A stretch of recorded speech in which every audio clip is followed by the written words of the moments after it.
The smell of burning paper wafted through the early morning air like a warning. Chioma jolted awake, her heart pounding.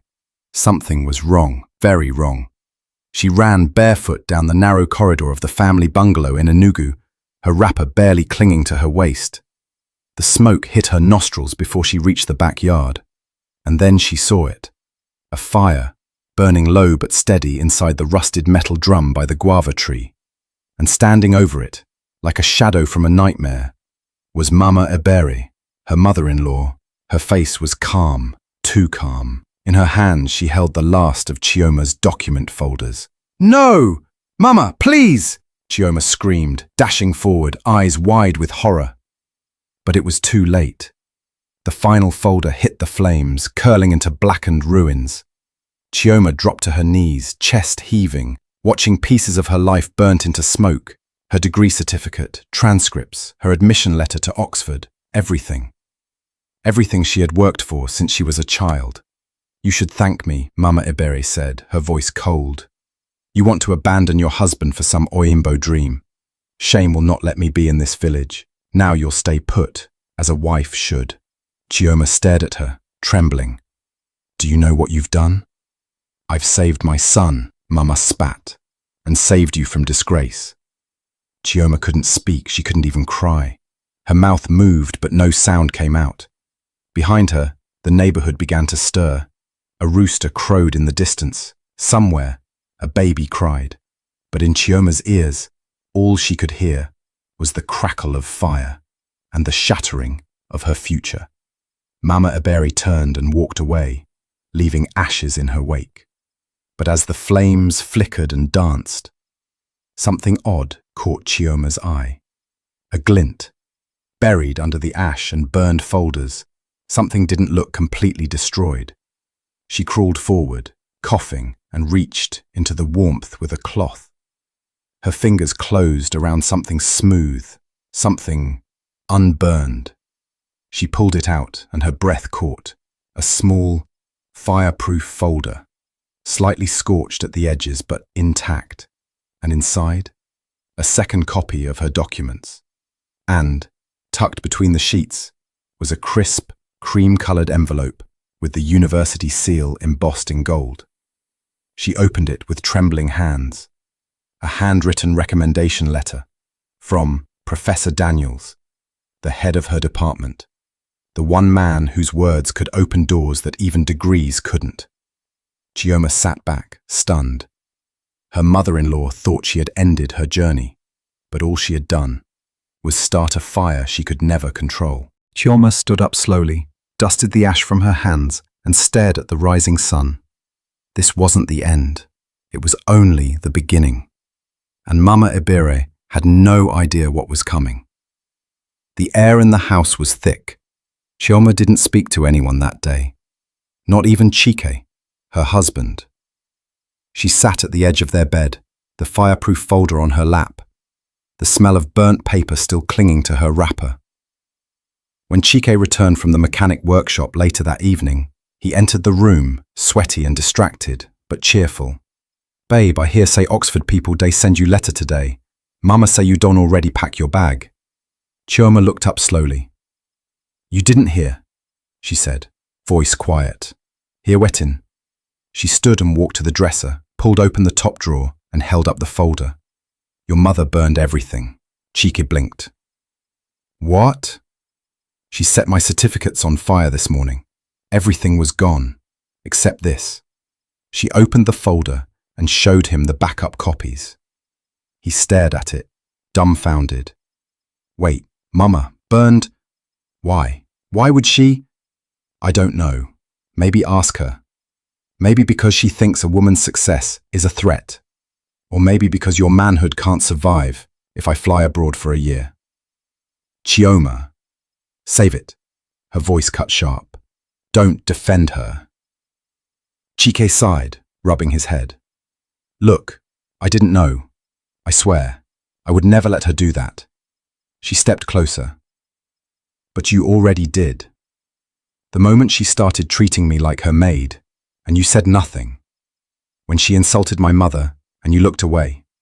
When she asked why I need too much education, and you laughed it off. Chike opened his mouth, then shut it.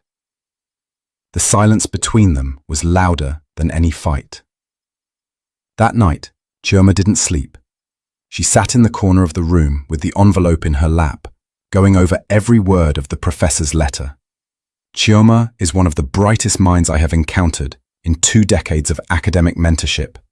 Her departure would be our loss, but a gift to the world. I recommend her without hesitation. A line burned itself into her memory. And if this letter reaches the wrong hands, let it be known, any attempt to hinder this woman is an attack against brilliance itself. The next morning, Chioma walked into the living room. Mama Ebere was slicing plantains like nothing had happened. Chioma dropped the folder on the center table with a soft thud. Mama Ebere looked up, irritated. "I see you didn't succeed," Chioma said, calm and cold. Mama scoffed. "I should have known you'd keep quiet. Like a criminal hiding secrets. No, like a woman raised by someone who warned her that not all battles are fought with fists. Keep deceiving yourself. That Oxford nonsense. How you go leave husband, go follow book." Chioma leaned in. "It's not nonsense, and I'm not leaving him, I'm leaving you." Mama Ebere laughed. "You think you can go without Chike's blessing, or mine? You forget this is a family." Chioma didn't flinch. "Watch me." She turned to leave, but Mama called after her. "Where will you get money for flight? Visa. Abroad is not for bush girls like you." Chioma stopped. "I don't need your permission," she said, without turning. "I have something stronger than your hate." "And what's that?" Mama spat. Chioma looked over her shoulder, eyes fierce. "Proof, connections, and time." She walked out, heart pounding, but not with fear, with fire, because now this wasn't just about a scholarship. It was about winning a war her mother-in-law didn't know she'd already lost. 2 days later, Chioma stood in line at the DHL office in town, the folder clutched tightly in her arms. Her hair was tied in a neat scarf, her face bare but glowing with quiet determination. She handed the parcel to the clerk behind the glass. "International priority, please. Destination, Oxford." As the tracking label was printed and pasted on the envelope, a strange calm washed over her. It was done. The backup documents were gone, safe, untouchable, far from Mama Ebere's reach. Outside, the sun beat down on the red soil of Enugu, but Chioma didn't feel the heat. Her mind was racing. She had 3 weeks before the scholarship board would finalize selections. 3 weeks to secure her visa, arrange travel, and escape the suffocating grip of a family that feared her wings more than her failure. But while she moved quietly, her enemies stirred louder. Later that evening, Chioma returned from the market to find Chike waiting in the living room, his face stiff. "Mama said you insulted her again this morning," he began. Chioma dropped her bag and crossed her arms. "I told her to stop going through my things. If that's insult, maybe she should stop acting like a customs officer. Chioma, she's my mother, and I'm your wife." Chike hesitated. "She's worried. You disappearing to another country, what if something happens? You think it's easy for a man, left behind?" She narrowed her eyes. "So this is about your pride?" "No!" he snapped, but his voice cracked. Chioma walked slowly toward him. "Let me ask you one thing, Chike. If I were your brother, not your wife, and Oxford gave me this opportunity, would you stop me?" Chike looked away. That was all the answer she needed. She shook her head, half laughing, half heartbroken. "It's funny. You married a woman you said was strong, intelligent, ambitious, but the moment I tried to become exactly that, you became afraid." Chike's mouth moved, but no words came out. That night, Chioma packed a small bag and left for her cousin Uju's place across town. Uju opened the door with a sleepy face, but when she saw the tears in Chioma's eyes, she pulled her in without a word. Over hot rice and stew, Chioma spilled everything: the fire, the backup copies, the tension with Chike, and the suffocating silence in her own home. Uju listened quietly, then she said, "You know what burns people like Mama Ebere the most?" "What?" "When the fire they started ends up lighting your path instead." Chioma smiled faintly. It was the first real smile she'd worn in days, but the fire wasn't done burning yet. The next morning, Chioma's phone buzzed with an international number. She held her breath and picked up. "Hello." A British accent spoke calmly. "Miss Chioma Okeke, this is Lisa from the Oxford Scholarship Board. I'm calling with some questions about your application." Chioma sat up straight, heart thudding. She didn't know it yet, but someone had sent the board an anonymous email questioning her eligibility. Someone from her own family. Chioma held the phone tighter, trying to steady her voice. "Yes, I'm Chioma," she said. "Is everything all right?" The woman on the other end, Lisa, cleared her throat gently. "We received an anonymous email from someone claiming your documents may be forged. Naturally, we take such matters seriously." Chioma's stomach dropped. "Forged? May I ask," Chioma said carefully, "what kind of evidence this person submitted?" Lisa's voice softened slightly. "Nothing concrete, just a vague tip. But given your strong recommendation letter and academic record, we doubted it immediately. Still, protocol requires we verify." Chioma exhaled, slow and measured. "I understand. Please let me know what documents you need. I can have everything resent immediately." "Thank you," Lisa replied. "We appreciate your cooperation. We'll email you a checklist shortly." After the call ended, Chioma sat still for a long moment, the room silent except for the ticking clock above Uju's television. She already knew who was behind the email. It had to be Mama Ebere, or Chike, or both. She could almost picture them sitting in the parlor, whispering, planning, thinking they were clever enough to crush her ambition with lies, but what they didn't realize was that this version of Chioma wasn't afraid anymore.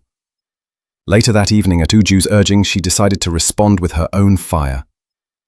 She dressed in a simple blue blouse, tied her braids into a neat bun, and sat in front of Uju's phone camera. No makeup, no filters, just truth. She pressed record. "My name is Chioma Okeke," she began, "and this is for anyone who believes a woman's dream is negotiable."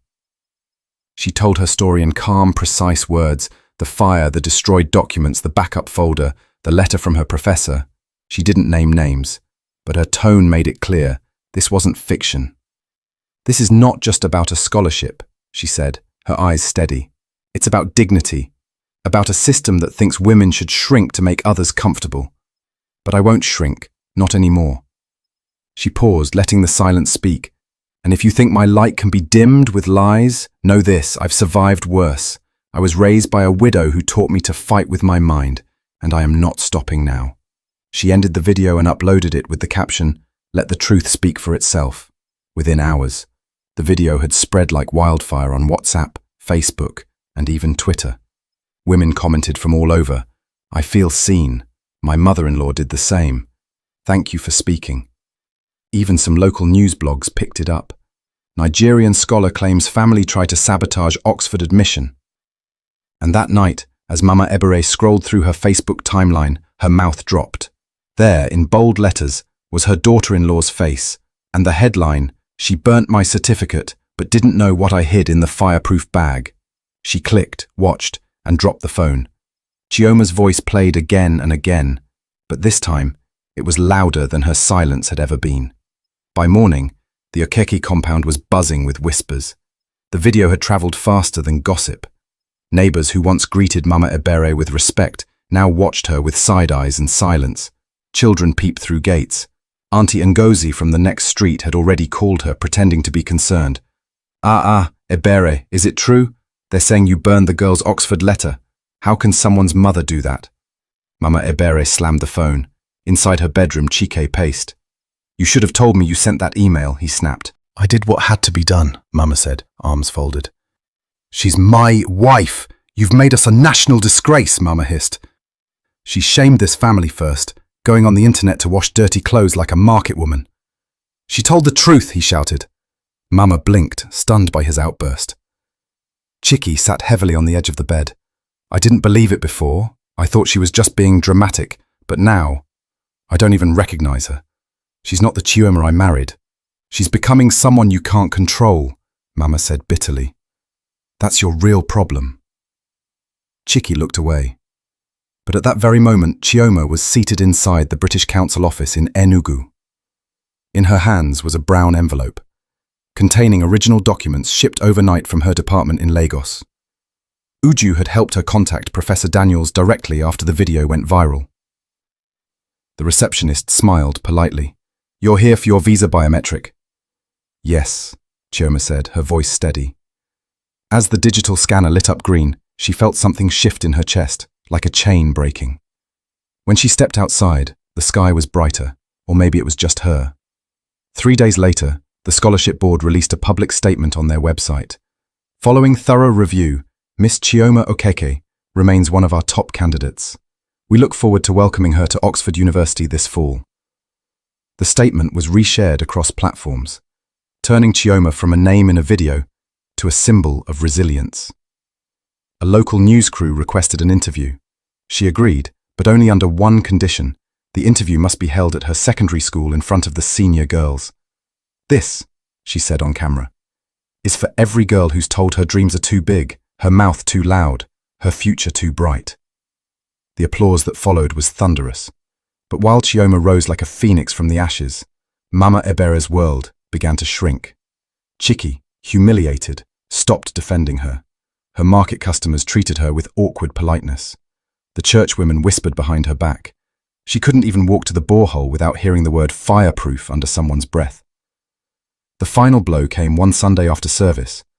The pastor's wife walked up to her and said, gently but firmly, "Madam Ebere, we've decided to suspend your role in the Women's Fellowship until further notice."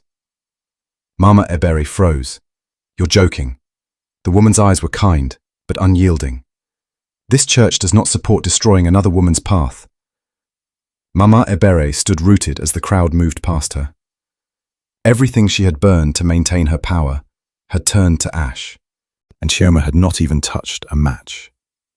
The airport lounge was quiet, save for the soft hum of boarding calls and distant chatter. Chioma sat by the window, watching planes glide across the tarmac like giant silver birds. She wore a simple black dress, a small suitcase beside her, and a passport in hand. No entourage, no drama, just peace. Her name had been trending for days. #Fireproof Girl. Bloggers called her the woman who turned ashes into wings. But she didn't care about fame. This wasn't about proving anything to the world. It was about choosing herself and finally being allowed to breathe. A soft chime rang overhead. "Final boarding call for flight 228 to London Heathrow." She stood up, took one last look around, and reached for her bag. But just as she turned toward the gate, her phone buzzed. Mama Ibire. For a second, her hand hovered over the screen. Then, slowly, she picked up. Silence. Then the old woman's voice cracked through the line. "You're leaving." "I am," Chioma replied quietly. Another silence. Then a low breath. "I won't beg you to stay. I know I've already lost." Chioma didn't respond. "I wanted to stop you because I saw too much of myself in you," Mama Ibire confessed, her voice unexpectedly soft. "Once, I too had dreams, but I buried them for marriage, for status. When I saw you chasing what I never had the courage to, I hated you for it." Chioma blinked. It was the closest thing to an apology she'd ever hear, and maybe that was enough. "I hope," Mama added, "you become everything they said you couldn't be."